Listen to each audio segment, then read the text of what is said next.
Hello friends, നോട്ടിങ്ങാമിലെ അമ്മ മലയാളം എന്ന Mansfield and സട്ടണിലെ Malayali association നമ്മുടെ മലയാളി കമ്മ്യൂണിറ്റിക്ക് വേണ്ടിയിട്ട് ഇന്നലെ ചെയ്ത കാര്യം ഇവിടെ UK എല്ലാ അസോസിയേഷനുകളും ചെയ്യേണ്ട ഒരു കാര്യം തന്നെയാണ്. ഒരു ഓർഗനൈസേഷനെ റെപ്രസെൻറ്റ് ചെയ്താണ് അമ്മ മലയാളം ഈ ഒരു നല്ല കാര്യം ഇവിടെ ചെയ്തിരിക്കുന്നത്. എന്തുകൊണ്ടും ഒരു അപ്രിസിയേഷൻ അർഹിക്കുന്ന കാര്യം തന്നെയാണ് അവർ ഇന്നലെ ചെയ്തത്. ഈ വരുന്ന ഫെബ്രുവരി 12 വരെ സമയമുള്ള a fairer pathway to settlement എന്ന സർക്കാർ കൺസൾട്ടേഷൻ്റെ ഭാഗമായുള്ള ആ ഒരു പബ്ലിക് കൺസൾട്ടേഷൻ്റെ ഭാഗമായിട്ട് ILR 5 വർഷം തന്നെയായി തുടരണം എന്നുള്ള ഒരു ആവശ്യം ഉന്നയിച്ചിട്ടാണ് ലേബർ പാർട്ടിയുടെ മാൻസ്ഫീൽഡ് MP ആയ സ്റ്റീവി എമ്മിനെ അമ്മ മലയാളം ഇന്നലെ കണ്ടത്. UK സ്വപ്നം കണ്ടുവന്ന അല്ലെങ്കിൽ ഇവിടുത്തെ കമ്മ്യൂണിറ്റിക്ക് വേണ്ടിയിട്ട് കോൺട്രിബ്യൂട്ട് ചെയ്തുകൊണ്ടിരിക്കുന്ന എല്ലാ ലീഗൽ മൈഗ്രൻസിനും ILR 5 വർഷം തന്നെ തുടരണം എന്നുള്ള റിക്വസ്റ്റിൽ മാൻസ്ഫീൽഡ് സട്ടൺ ഭാഗത്തു നിന്നുള്ള മലയാളികൾ അതിൽ ILR ഉള്ളവരെന്നോ അല്ലെങ്കിൽ സിറ്റിസൺഷിപ്പ് ഉള്ളവരോ എന്നോ നോക്കാതെ ഒപ്പ് ശേഖരിച്ച് എല്ലാവർക്കും വേണ്ടിയിട്ട് ഇന്നലെ MP കൈമാറിയിരിക്കുവാണ്.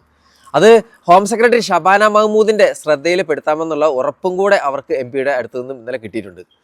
ഇതൊക്കെ പ്രോത്സാഹിപ്പിക്കേണ്ട കാര്യങ്ങളാണ്. അമ്മ മലയാളം ആ ഒരു അസോസിയേഷൻ്റെ പ്രസിഡൻ്റായിട്ടുള്ള ജിജോ തോമസിനും അതുപോലെ തന്നെ സെക്രട്ടറി സുജിത് ഉദയനും ഈ ഒരു നല്ല കാര്യത്തിന് വേണ്ടി കൂടെ നിന്ന എല്ലാവർക്കും അഭിനന്ദനങ്ങൾ.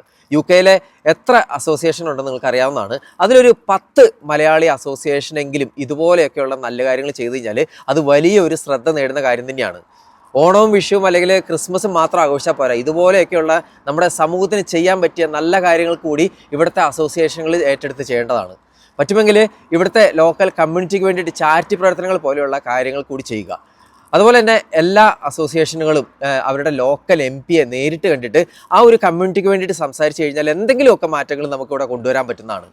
നമ്മളെല്ലാവരും ഒന്നിച്ച് നിൽക്കേണ്ട ഒരു സമയമാണിത്. ഇനിയും വൈകിട്ടില്ല, ഇനിയും സമയമുള്ള കാര്യമാണ്. അടുത്ത മാസം ഫെബ്രുവരി 12 വരെ ഈ ഒരു കൺസൾട്ടേഷൻ നമുക്ക് സമയമുണ്ട്. അപ്പോൾ ഈ ഒരു വീഡിയോ മറ്റുള്ളവർക്ക് ഷെയർ ചെയ്ത് കൊടുക്കുക. ഇതുപോലുള്ള കാര്യങ്ങളൊക്കെയല്ലേ നമ്മൾ പ്രോത്സാഹിപ്പിക്കേണ്ടത്.